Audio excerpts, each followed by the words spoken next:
இப்போ class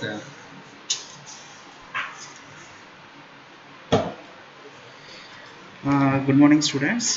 Today my topic is security design, a concept of automation in access control system for safety as well as physical security system with the components which is installed in the home automation process.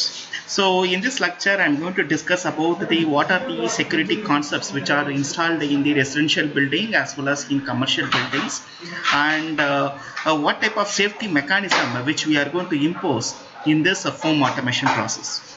Okay, so let's get into the lecture. You must familiar about the security goals which has to be set. Okay, the security goals will be for home automation is first one is confidentiality. The meaning of confidentiality will be the only the authorized entries, that is authentication persons must be able to read the confidential data which is available in the residential buildings. Okay, second one is integrity. Integrity means there is no unauthorized entry must be able to change the data without being detected. Why is this missing? Third one is availability. Availability will be the data it on hand. That is whenever the residential building, that is house owner or commercial, if you take the office automation, the manager will ask any data related to that particular building. We have to provide it. Okay, and this data will be accessed only by the authentication people. Okay, not by all. And fifth one is authorization. That is after getting the data from the database, we have to provide the authorization, that is who is giving the rights to access the particular data. Okay, and sixth one is non-repudiation, which is giving the evidence that the sender or creator of the message issued to the message. Second one is safety goal. Safety goal means which will be an integrity which demands the correct operation of the system and all defined circumstance.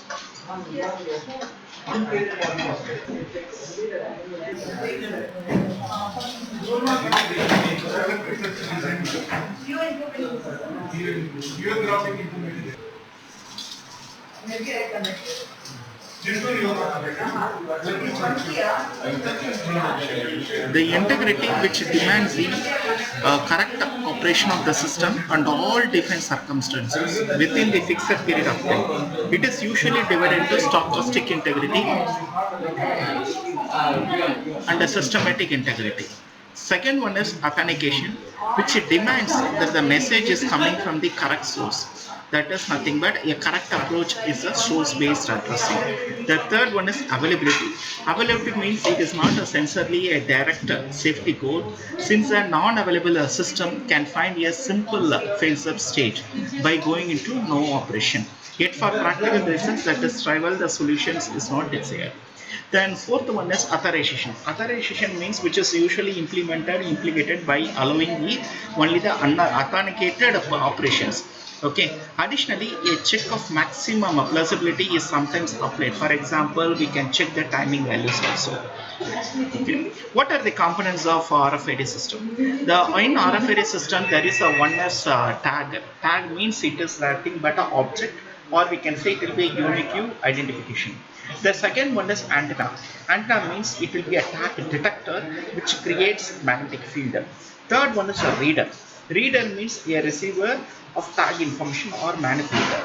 Fourth one is it is a communication infrastructure which enable the reader or RFID to work through IT infrastructure. The fifth one which is applicable in RFID system which will be application software. Application software means which is used to access the data from the database, that is nothing but interface. So there are three components of RFID. One is track, antenna, reader, communication interface, and application software.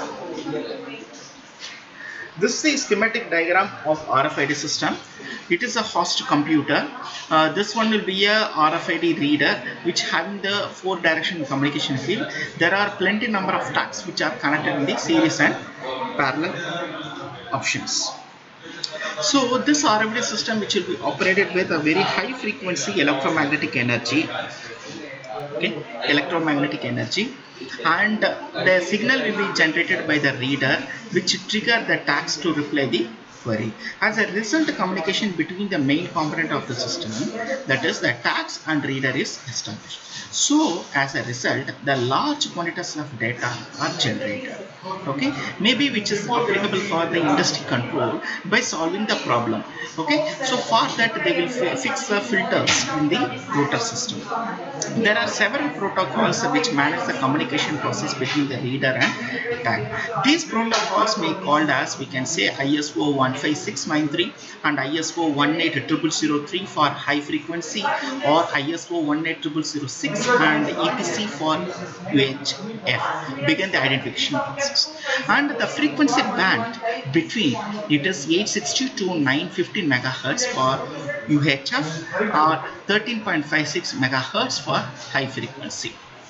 Okay, so these protocols with which on the reader will be switched on, then only this protocol switch will enable it. Okay, and if the reader is on, the tag will receive or arrive the reader fields, then it automatically wakes up and decode the signals and reply to the reader by modulating the reader fields. All the tags in the reader range may reply at the same time. In this case, the reader must detect signal collision. Signal collision means it is resolved by applying the anti-collision algorithm, okay, which enables the reader to sort tags and select or handle the each tag, which will be mainly depends upon the frequency range. That generally the tag range will be available between 50 tags to 200 tags, and protocol we can use it. So in this connection, the reader can perform certain operations on the tag, such as the reading the tag identifier number and writing the data into a tag. Okay, so now in this protocol system, in the communication protocol system, they are using the C-bus. So C-bus is a communication protocol which is mainly based on the 7-layer OSI model for home and building automation. It was created by the Clipsal Australia because now it calls Netherlands. Okay, and it is one of the brand which are applicable in home automation. Actually, this C-bus which came into the home open protocol in the year 2008. Generally, the C-bus will provide a great deal of flexibility in switching and control functions, which can be changed, added, removed, moved, or reprogrammed at any position on the network without a cumbersome hand wiring. As well as this C-bus, which uses a dedicated low voltage cable up to 1000 meter to 3000 feet to carry the command and control signals, making it suitable for large commercial applications. Generally, this protocol is administered by the C-bus enabled program, which provides a certification as well as the information and support to third-party developers for the design and development of commercial products. What are the applications which is applicable in lightning control, as well as it is applicable in control pumps, motor, and virtually on electrical power? What are the highlights of this C-bus, which is highly robust and reliable control system and interface to both PC-based and embedded system, which devices the control via single cable. Single cable means the maximum recommendation is 1000 devices per cable, which is simple to install and commission, as well as to control, and the type of load will be digital as well as analog signals. Okay, what are the network topology which is available in this cable system? Means it is a free topology architecture. Okay, and media type is unshielded twisted pair. Okay, 1000 meter to 3000 square feet. And data can be transmitted over the serial communication line. The cable line is RS-232 and TCP IP. The license which is no fee, which is IP. Okay. And the communication standard it is here, it is KNX. KNX means Connex Association, and it's a combination of three previous standards. One is European Home System Protocol, Batchy Bus, and European Installation Bus. Applications which I already mentioned, which is available in lightning control. Okay, thank you.